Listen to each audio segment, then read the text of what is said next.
Alright guys, today we're going to go over the rolling, stretching, and dynamic warm-up that we covered in the last sports performance meeting.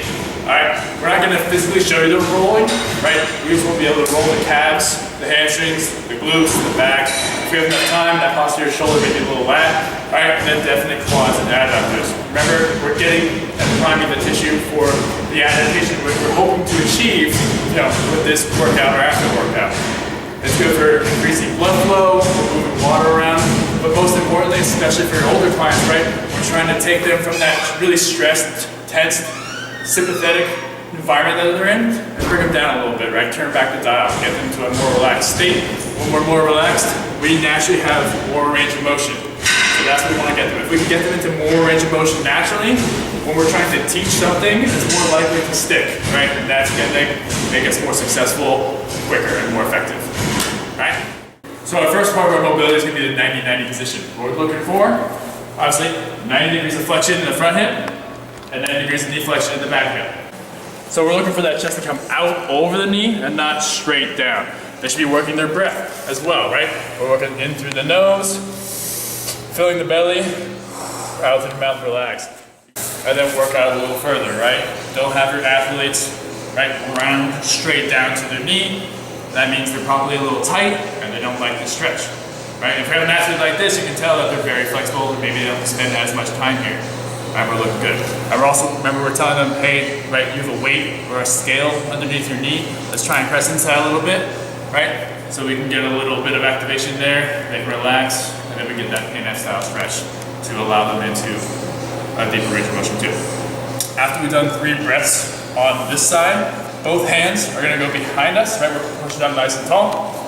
And then we're going to work, right, backside internal rotation. Again, there's a little bit of scale to this knee.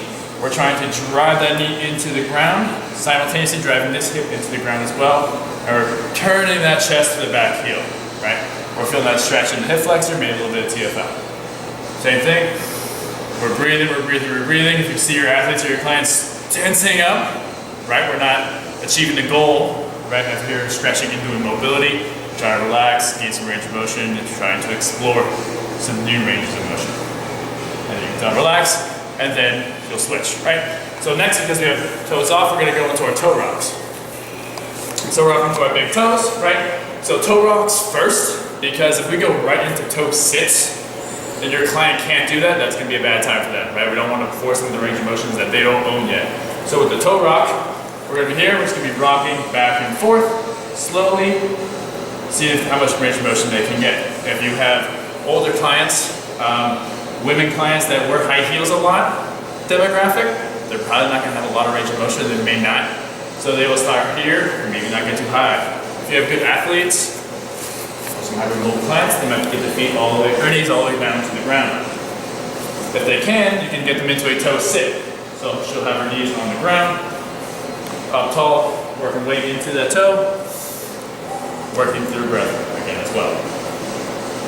Okay. From there, we're going to go into our adductor rocks.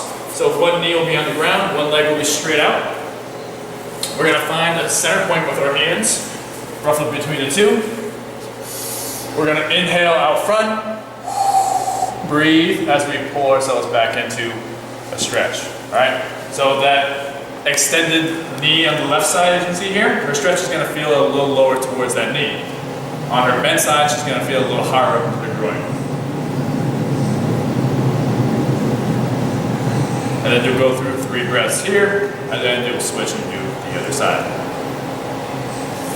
From here, we're going to go into our hip flexor stretch. Right, so we're looking for them to be up on their big toe, driving through the floor, right? We're squeezing through that glute. We got a little bit of posterior tilt going on here. From there, they should be able to feel the stretch, right? They're looking for that stretch right up on that hip bone there. If they need a little extra, you can take the left arm up and rotate out and over to get a little extra stretch. Remember, we don't want them to go like fall all the way up into this, right? We're extending moment arms. Now the floor is ripping up, and we're putting too much stress into that anterior capsule. We don't want to cause any more impingement. So the walking Spider-Man is going to be in a push-up position. You're just going to take one foot, bring it up to the side of her other hand. She's gonna walk herself slowly into the next push-up position and then continue with the foot, right? Dynamic hip opener, right? So you're looking for maybe 2 or 3 each side. We're standing up and we're going into the V stance thoracic rotation. So she's gonna get into a V stance, not too wide, right? But just enough so she can put her hands on the ground. Take a deep breath in. As she exhales, one hand goes through the ground. We reach our eyes, right? Initiate the movement. Breathing out, coming back down. Inhale, press down. And we'll do that for about 3 or 5 each side. You might have clients that cannot get their hands to the ground. Bring the ground up to them, right? That way they can still press in and then work through the motion. So we're gonna go into a lateral side squat and we're looking for 3 to 5 each side. Notice her knees not casting into valgus. It's not too far outside the foot.